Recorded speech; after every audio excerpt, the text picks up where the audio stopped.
5:30 മുതൽ പൊന്മാൻ വരെയുള്ള കലാജീവിതത്തിൽ ഉണ്ടായിട്ടുള്ള നേട്ടങ്ങളും അതുപോലെ തന്നെ കലാപരമായി ഷോർട്ട് ഡിവിഷനുകളിൽ ഉണ്ടായ മാറ്റങ്ങളും അറിവിന്റെ വികാസവും കലാപരമായ സന്തോഷവും ഇതൊന്ന് ചുരുക്കി ഒന്ന് പറയാമോ?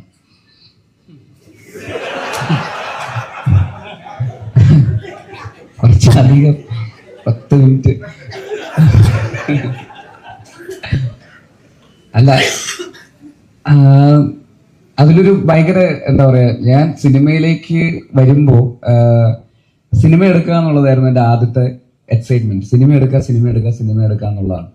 സിനിമയിലേക്ക് വന്നിട്ട് ഒരു 1-2 സിനിമ കഴിഞ്ഞപ്പോൾ ആ എക്സൈറ്റ്മെന്റ് ഷിഫ്റ്റ് ചെയ്തിട്ട് സിനിമ പഠിക്കുക എന്നുള്ളതിലേക്ക് എക്സൈറ്റ്മെന്റ് ഷിഫ്റ്റായി എന്നുള്ളതാണ് എനിക്ക് സിനിമ എന്നുള്ള ജീവിതത്തിൽ എനിക്ക് ഏറ്റവും സംഭവിച്ചിട്ടുള്ള ഏറ്റവും എക്സൈറ്റിംഗ് ആയിട്ടുള്ള. ഇപ്പോഴും എനിക്ക് സിനിമ പഠിച്ചുകൊണ്ടിരിക്കുക എന്നുള്ളതാണ് എന്നെ എക്സൈറ്റ് ചെയ്യിപ്പിക്കുന്ന ഒരു കാര്യം. അപ്പൊ അതാണ് എനിക്ക് തോന്നുന്നു ഈ പറയുന്ന ഒരു ചേഞ്ച് എന്താണെന്ന് ചോദിച്ചു കഴിഞ്ഞാൽ, അന്ന് സിനിമ എടുക്കുക എന്നുള്ളതായിരുന്നു എക്സൈറ്റ്മെന്റ്. അതിൽ നിന്ന് ഇപ്പോ സിനിമ എടുത്തില്ലെങ്കിലും കുഴപ്പമില്ല, സിനിമ കാണാൻ മതി, സിനിമ പഠിച്ചുകൊണ്ടിരുന്നാൽ മതി. സിനിമേനോട് നമ്മളൊരു പോയിന്റിൽ ഒരു പ്രൊഫഷൻ നമ്മൾ കണ്ടുപിടിക്കുമല്ലോ. നമ്മളിത് ആർക്കും വേണ്ടിയല്ല ചെയ്യുന്നത്, നമുക്ക് വേണ്ടി തന്നെയാണ് നമ്മളിത് ചെയ്യുന്നതെന്ന് പറയുന്നത്. നമ്മളിപ്പോൾ വേറൊരു കമ്പനിയിലോ വേറൊരു ജോലിയിലോ ഒരു IT കമ്പനിയിലോ ഒക്കെ ജോലി ചെയ്തുകൊണ്ടിരിക്കുമ്പോൾ നമ്മൾ വേറെ ആർക്കോ വേണ്ടിയാണ് ജോലി ചെയ്തുകൊണ്ടിരിക്കുന്നത്. വേറെ ആർക്കോ അവരുടെ ആവശ്യങ്ങൾക്ക് വേണ്ടി നമ്മൾ ഒരു എംപ്ലോയിനെ പോലെ ഡെഡ് ലൈൻസ് മീറ്റ് ചെയ്യാൻ വേണ്ടി ജോലി ചെയ്തുകൊണ്ടിരിക്കുന്നു. പക്ഷെ ഒരു പോയിന്റിൽ നമ്മൾ ഒരു പ്രൊഫഷനിൽ നമ്മൾ എത്തിപ്പെടുന്നു എന്ന് പറയുന്ന ഒരു പോയിന്റ് ഉണ്ട്. അവിടെ നമ്മൾ ജോലി ചെയ്യുന്നത് മറ്റാർക്കും വേണ്ടിയിട്ടല്ല, നമുക്ക് വേണ്ടി തന്നെയാണ്. അവിടെ നമ്മൾ ഊണോ ഉറക്കോ നമ്മുടെ ഒരു സമയത്തിനും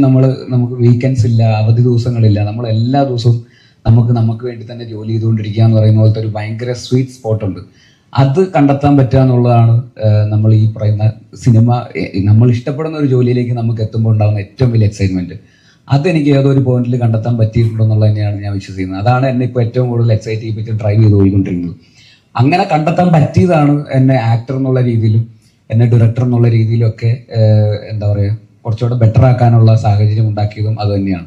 ഞാൻ ഒരു കംഫർട്ട് സോണിന്റെ അകത്ത് തന്നെ നിന്നിട്ട് ഒരു ടെംപ്ലേറ്റിന്റെ അകത്ത് തന്നെയുള്ള കുറേ സിനിമകൾ ചെയ്യാനുള്ള ശ്രമം നടത്തിയിരുന്നെങ്കിൽ ചിലപ്പോൾ ഞാൻ ഒരു പോയിന്റിന്റെ അപ്പുറത്തേക്ക് എനിക്ക് ചിലപ്പോൾ പോകാൻ പറ്റില്ലായിരുന്നു എന്ന് ഞാൻ വിശ്വസിക്കുന്നു. പക്ഷെ ഇപ്പോഴും എൻ്റെ ആസ്പിറേഷൻസ് ഞാൻ വലുതാക്കി തന്നെയാണ് വെച്ചിരിക്കുന്നത്. ഇനിയും ഇത്രയും കുറേ പോകാനുണ്ട്, ഇനിയും ഒരുപാട് bigger things to do, larger things to do, long way to go എന്ന് തന്നെയാണ് ഞാൻ വിശ്വസിക്കുന്നത്. അതിനുവേണ്ടി തന്നെയാണ് ജോലി ചെയ്തുകൊണ്ടിരിക്കുന്നത്. അതുകൊണ്ട് അതിലൊരു ആത്മാർത്ഥത കുറവുമില്ല, സത്യസന്ധമായിട്ട് അതിനുവേണ്ടി തന്നെ കഷ്ടപ്പെട്ട് പണിയെടുത്തുകൊണ്ടിരിക്കുന്നുണ്ട്. സ്ഥിരമായിട്ട് ഞാൻ പഠിച്ചുകൊണ്ടിരിക്കുന്നുണ്ട്. പഠനം അതിൻ്റെ ഭാഗമായിട്ട് തന്നെ കൊണ്ടുപോകുക എന്നുള്ളത് തന്നെയാണ് ഞാൻ വിശ്വസിക്കുന്നത്. അപ്പോൾ ആ ഒരു പഠനത്തിന് നമുക്ക് ഒരിക്കലും ബോറടി അല്ലാത്ത ഒരു പോയിന്റിൽ നമുക്ക് കണ്ടെത്താൻ കഴിഞ്ഞു എന്നുള്ളത് തന്നെയാണ് എനിക്ക് ഇതിൻ്റെ അകത്തുള്ള വ്യത്യാസം. ആ പ്രിയമത കാതരയാണോ നിന്നും പൊന്മാനിൽ വരെ നിൽക്കുമ്പോൾ ഉണ്ടാകുന്ന ഏറ്റവും വലിയ വ്യത്യാസം,